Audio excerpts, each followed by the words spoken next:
คิสคุกกิ้งวันนี้มีเมนูขนมทำง่ายๆอย่างแพนเค้กมาฝากค่ะทานกับช็อกโกแลตและกล้วยหอมรับรองว่าอร่อยมากๆเลยไปดูวิธีทำแพนเค้กหมี่ตกปลากันค่ะ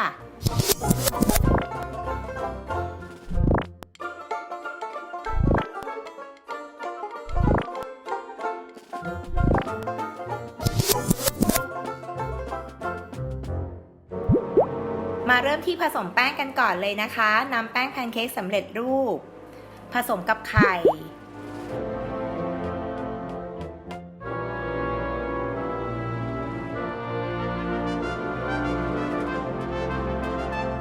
และนมสด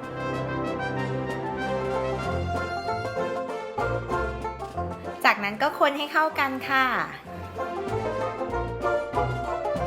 พอคนเข้ากันดีแล้วนะคะก็พักแป้งไว้ประมาณ15นาทีค่ะ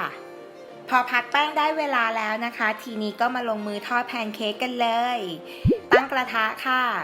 แล้วก็รอให้กระทะร้อนนะเสร็จแล้วก็ทาเนยค่ะตักแป้งแพนเค้กที่ผสมเรียบร้อยแล้วนะคะหยอดลงไปเป็นวงกลมค่ะทอดจนกว่าจะสุกนะคะ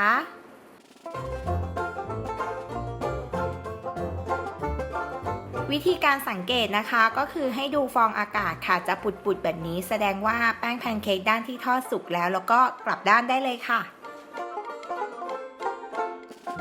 มาถึงขั้นตอนการตกแต่งแล้วค่ะเราจะตัดกล้วยหอมแป้งแพนเค้กให้เป็นชิ้นนะคะแล้วก็นำมาประกอบกันแบบนี้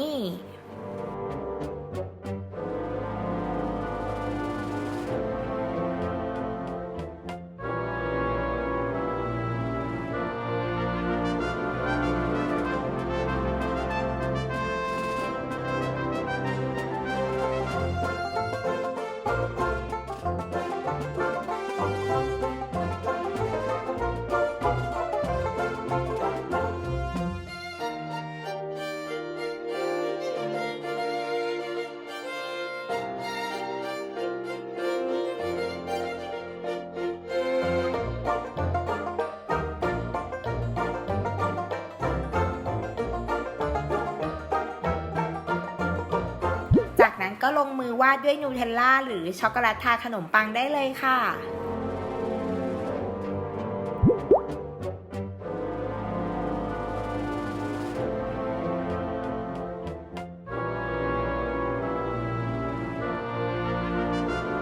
ตกแต่งเพิ่มเติมอีกสักหน่อยด้วยแครกเกอร์นะคะแค่นี้ก็เรียบร้อยแล้ว